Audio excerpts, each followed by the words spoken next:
Hello and welcome back to episode 6 of Tech Try While Your Nails Dry, the tutorials that are short enough that by the time I'm done, my nail polish is still wet and smudgeable.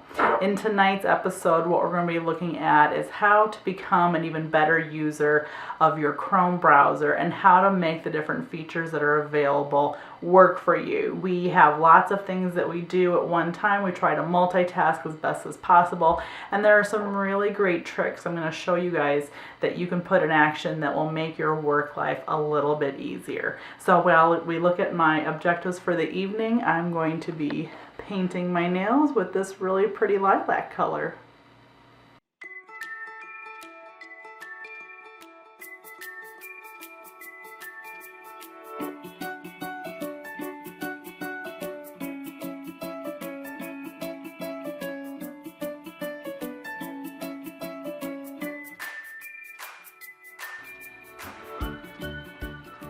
Okay, welcome back. My nails are fully painted and I'm ready to go. So what I have open here is a brand new window of Chrome, and in this window, which a window means whatever is within this box that I'm moving around here, whatever I have going on is my window. Okay, so in my window I have tabs. In this case I have one tab open. If I were to click on this little parallelogram here, a new tab will open. And I can open as many tabs as I need. When I really get deep into some work, sometimes I'm guilty of not closing tabs that I'm done with. And across the top I might have a dozen or even more tabs. So what's important to know is that when you're working on something in Chrome and you switch to a new task, you don't have to close your work in your other tab. You can have that up and running, and then you can have other work in new tabs.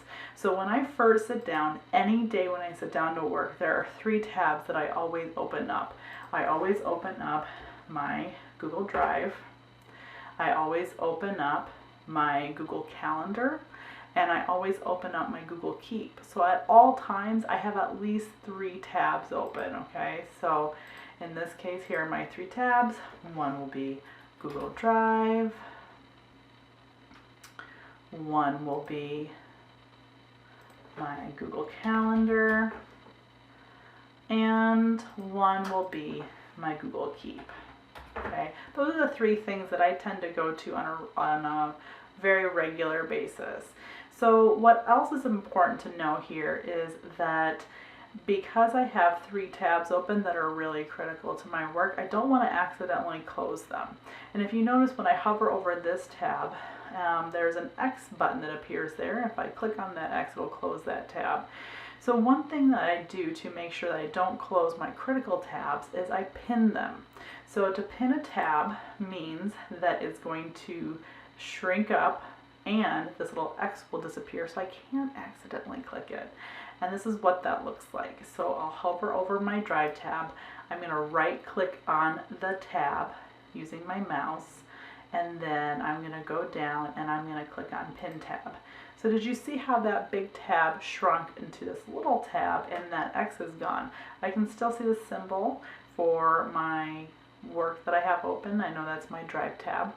And then I'm going to do the same thing to my calendar and my Keep tab. So I'm going to click on my calendar tab. I'm going to right click it and I'm going to pin that tab.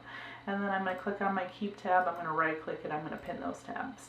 So I have 1, 2, 3 tabs open. I can continue to open other tabs and have other work going on, and those tabs have the X on them, making them more susceptible to me closing them, but I can't accidentally close these tabs, okay? So that's one way that I keep my critical work open. And the nice thing with tabs is you can tab them and you can also untab them. So if I decide I don't need my Keep open anymore, I can right click it and I can unpin that tab, and then I could actually close that if I needed to. I'm going to go ahead and pin it again. The other thing I want to tell you about is it is totally within your means to drag your tabs around and reorder them as you see fit. And so sometimes what's important about that is I tend to keep mine in the same order: Drive, Calendar, Keep. And it's just a faster work route for me to know that my first tab is always my drive tab.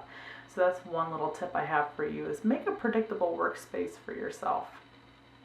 Okay, so then I'm going to move on to the next piece here, where I'm going to show you one of my favorite keyboard shortcuts. So let's say that this tab right here, this last tab, is something really critical that I need for my work. It's a tab I'm using, it's information I need, or I was working on it, or whichever, okay? And I go to close it and I didn't mean to close it. One really easy keyboard shortcut is Control-Shift-T. So I'm going to open some content here. So let's say I was searching for frogs in this tab, and in this tab I was searching for cats. Okay, and then I accidentally closed my tab on cats, and I'm thinking to myself, oh my gosh, why did I do that? I was still using that tab on cats, or whichever. If I hit Control-Shift-T, it will open that tab back up for me exactly where I left off. There's no need to forget about it. If I accidentally close multiple tabs, so I close my cats and my frog tab, I can hit Control-T multiple times. There's the frog tab, there's the cats tab. So I do that a lot, and I hear about people doing that a lot. I closed that and I couldn't find it. So one really easy way to do that is to do Control-Shift-T. So the next thing I'm going to show you that really I use on a regular basis when I'm working on things is how to split my screen. So sometimes you can have multiple tabs, and it's okay to flip back and forth between the tabs, but sometimes you need to really refer back and forth between different tabs frequently enough where it's kind of frustrating to flip back and forth between the tabs. So what I'm going to show you is a lifesaver for me. So what happens with a split screen is we're going to put one tab on the right hand side of the screen and one tab on the left hand side of the screen. And there's a couple ways you can do this. So first I'm going to take my cats tab and I'm going to drag this tab away from that window, and if you notice, it's now created a second window. So I have my first window that still has drive, calendar, keep, and my frogs tab. And now I've dragged cats into its new window, so it's by itself right now. If I then, after I've separated my window, my tab in a new window, if I use my Windows button and the right arrow, that cats tab, that cats window, is now taking up the right hand side of my screen. If I return to this window, my first window, and I hit the Windows key and right, it is going to take up the right side of my screen. So what's nice about this is I could be working, instead of maybe frogs, maybe this is a document that I'm working on, and I can refer to my information on one side. I do this a lot too if I'm trying to develop a Google form or a Google site and I want to look at my live version versus my editing site. I do that a lot. Just to kind of avoid going back and forth, because sometimes I can give you a little bit of Chrome whiplash. So the split screen is a real lifesaver. If you can't remember the shortcut, just know that if you've got a window and you click on the tab, or you click anywhere on the window, and you drag it all the way to the right, it's going to take up that right hand side of the screen, and same thing over there with the left hand side. Okay. So I'm going to bring my cats back into my main window by dragging it and combining it back up here. And you can again separate windows and tabs from windows, and you can bring them back together. So the other thing that I think is really critical is to use bookmarks. And so bookmarks are really great if you close a tab on a previous day, or you have something that you really need to come back to. Having a bookmark is like a trail of breadcrumbs back to your work. So to do that in Chrome, there's a couple ways. First, if this is a really valuable place where I'm at right now with my cats, and I want to put this as a bookmark, I can go all the way to this star on the end of my omnibar, and if I click it, it's going to bookmark this page. And so it'll give it a default name. I can change it if I need to, and it's going to ask me where I want to put it. And in this case, I am going to go ahead and add it to my bookmarks bar. You can also add it to a drop down for other bookmarks if you would wish. So I'm going to leave it a bookmarks bar, and I'm going to hit done. and then you can't see anything because I'm actually hiding my bookmarks bar. If you can't see your bookmarks bar, go to your triple dots menu here, and over by bookmarks there is the third option, which is show bookmarks bar. So I'm going to click on that, and you're going to see this bar now appears in my Chrome browser, and I can fill this up with as many bookmarks as I want. And as you can see, we indeed added our cat's bookmark. So I'm going to do the same thing to frogs to demo that again. So I'm going to go to frogs. If this is really critical, I want to come back to it.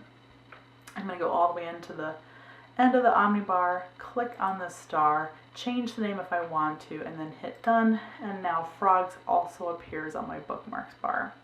So you can add as many bookmarks as you want. If you fill up your entire bookmarks bar, there will be a little drop down menu over here on the right hand side when you're done. But think about things that you come to every day, that you open and that you don't necessarily remember the URL. Maybe it's not an easy URL to remember, or maybe you just really want to get to it quickly. Consider using your bookmarks bar to save you a little bit of time. And then the last thing I want to show you that will help you with your workflow is your history. Maybe it's a link that you didn't bookmark, that you got into previously during the work week or during the work day, and you can't find it, and you've done a simple search and you're just really not able to locate it. In the same triple dot menu, one of the options above bookmarks is history. The first ones you're going to see are the items that you've recently closed, but then you can also go into your history and view anything that you were in, it's in chronological order. So we'll start with the most recent item and go on from there. So my hope for you is that between pinning your tabs, a couple keyboard shortcuts, doing split screens, and making use of both your bookmarks and your history, that you'll be able to find and have the information and the work in front of you that you need, and it'll be a little bit less of a hassle of how to organize your screen. So try those out. If you have any other great shortcuts that you would recommend for your workflow, I'd love to hear them. It's always a great aha moment when you find a way to do your work even faster or easier. So have a great day, and I'll look for you at the next episode of Tech Try While Your Nails Dry.